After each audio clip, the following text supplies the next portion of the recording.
Ladies and gentlemen, this is not a rumor. This is not speculation. This is an officially confirmed bombshell coming out of WWE headquarters tonight. Triple H, yes, the game himself, has made one of the most ruthless, jaw-dropping executive decisions in recent history. Bronson Reed and Bron Breakker have been fired, effective immediately, after their brutal, unprovoked assault on none other than Paul Heyman during last night's SmackDown broadcast.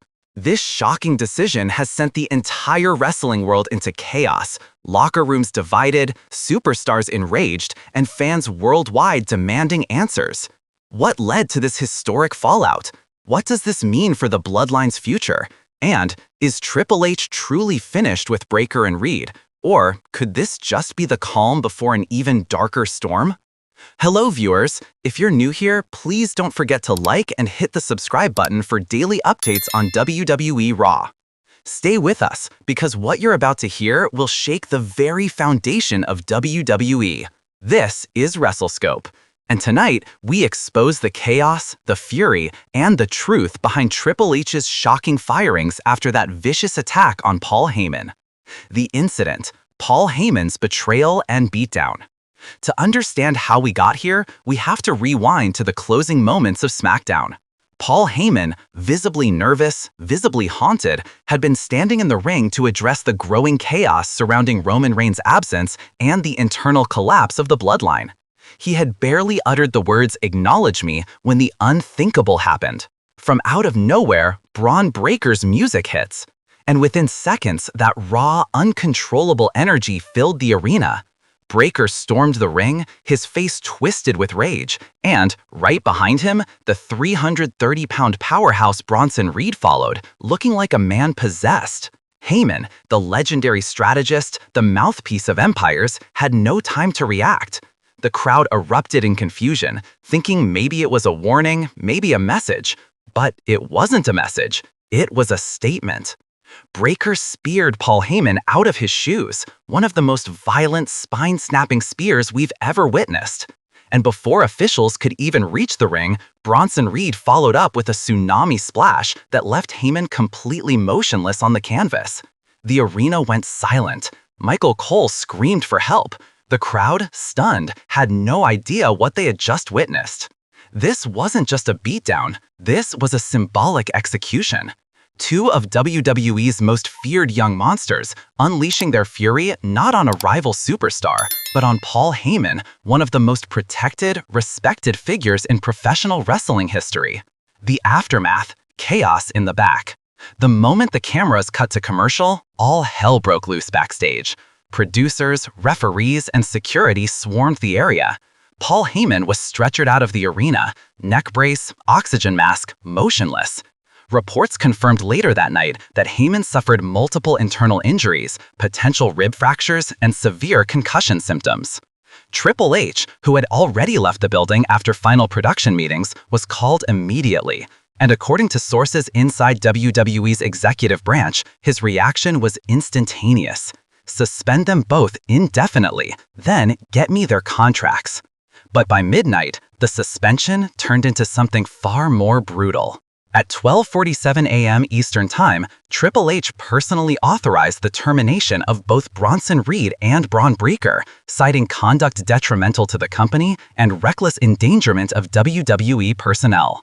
Within minutes, both men's profiles were removed from WWE's active roster list. And with that, history was made, for the worst reasons imaginable. Triple H's decision and the internal meltdown. Now, make no mistake, Triple H's decision has set off a firestorm behind the scenes. Some say it was the only move he could make to preserve order in a company already teetering on chaos. Others are calling it the biggest overreaction since the infamous Montreal Screwjob. But one thing's for certain, the game sent a message, loud and clear. No one is untouchable. Sources close to WWE Creative told WrestleScope that Triple H was furious beyond control.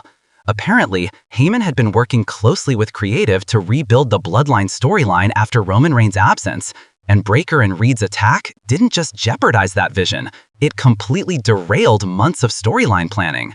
Triple H reportedly slammed his office door and told producers, if they can't respect the business, they can't be part of the business. And that's exactly what he meant. Within hours, emails were sent, contracts were revoked, and the two rising stars who many believed were the future of WWE were gone. Just like that. It's poetic in a tragic way. Two unstoppable forces, undone not by their opponents, but by their own uncontrollable rage. The locker room divide. Now, what's even more disturbing is the reaction inside the locker room. According to sources, superstars were split right down the middle. One group, furious, demanding justice for Heyman, saying this attack crossed every moral and professional boundary imaginable. The other, quietly supporting Breakker and Reed, believing they were set up to fail in a system that's been favoring legacy stars and sidelining the new generation. Locker room split, chaos in WWE headquarters. One anonymous superstar was quoted saying, "They snapped, and yeah, it was wrong, but management pushed them too far. This wasn't just anger, it was a rebellion."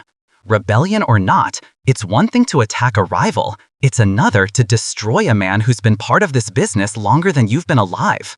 Imagine it, the architect of the bloodline, the man who built the careers of Brock Lesnar, Roman Reigns, CM Punk, lying motionless, crushed beneath the fury of two men who claim to represent the future of wrestling. That's not rebellion, that's anarchy. And Triple H made it clear, anarchy has no place in his WWE. The power shift, WWE's image on the line. Triple H's decision wasn't just about discipline, it was about image, power, and control. WWE, after all, is still recovering from multiple PR nightmares, and the last thing they needed was a graphic assault on one of their most senior executives. This was a corporate emergency, and Triple H acted like a CEO, not a fellow wrestler. In one stroke, he reclaimed control of the locker room and reminded everyone, he may be the game, but he's also the boss. Corporate aftershock, the game lays down the law. And yet, this has left fans and insiders asking, where does this leave the storyline landscape? Because let's not forget, Bron Breakker and Bronson Reed were both heavily featured in upcoming SmackDown and Survivor Series plans.